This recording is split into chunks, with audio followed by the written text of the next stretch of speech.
So my name is Gregory Gomez, and I am a licensed marriage and family therapist and professional clinical counselor who works at the ranch in Desert Hot Springs, California. And I got sober back in October of 2005, October 12, 2005. Started drinking and using when I was 17. I call myself a late bloomer because I know I've heard many horror stories about people trying heroin at the age of 10 or 12. I didn't start drinking until the summer of my junior year going into my senior year. So I had quite a journey from 17 to 27. If there was ever a poster child or person for the gateway drug syndrome, it was me. I started off with smoking cigarettes and then started smoking pot, drinking, and before I knew it, I was doing many other things. I wasn't very picky, to say the least. And got clean and sober at 27. I was 27 years old in Long Beach, California. And I remember walking into a Crystal Meth Anonymous meeting at a church in the basement in downtown Long Beach, and I was frightened. And I remember listening to people take their chips for 30 days, 60 days, over a year. And I remember thinking that they were probably lying. And if they could go a year, 2 years, 3 years without using, there's no way that I could possibly do that. And right after the meeting, somebody saw the look of fear on my face, and she ended up being my sponsor later on in my recovery.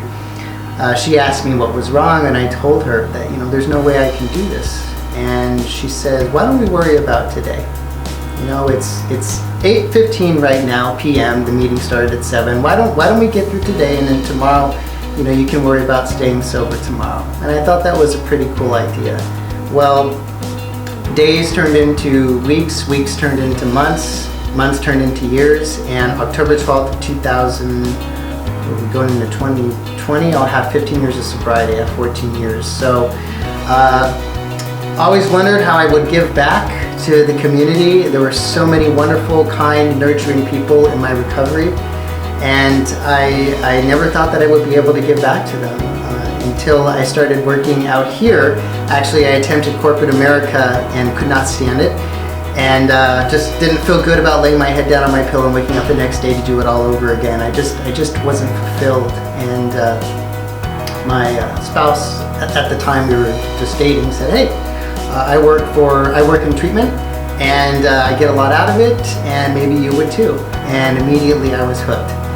And long story short, I started working in treatment out here in the desert in 2012.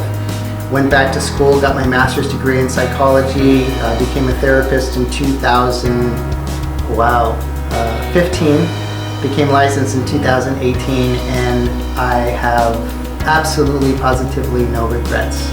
I certainly don't want to do any more research.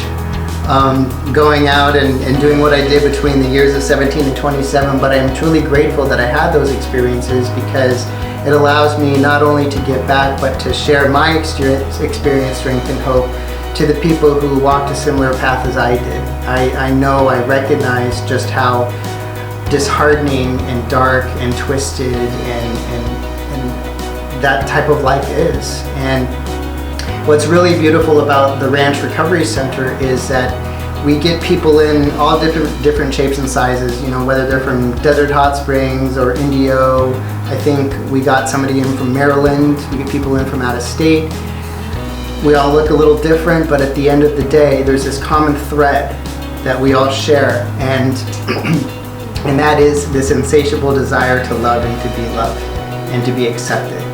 And I'm so grateful that there's a month that recognizes the power of recovery and allows people like myself and everybody else who works at the ranch or in recovery, or even that person that you meet at a meeting that you've never met before who says, "Hey, what's going on? I know how you're feeling." It truly is a magical experience, and I'm really grateful to be part of it. Thank you.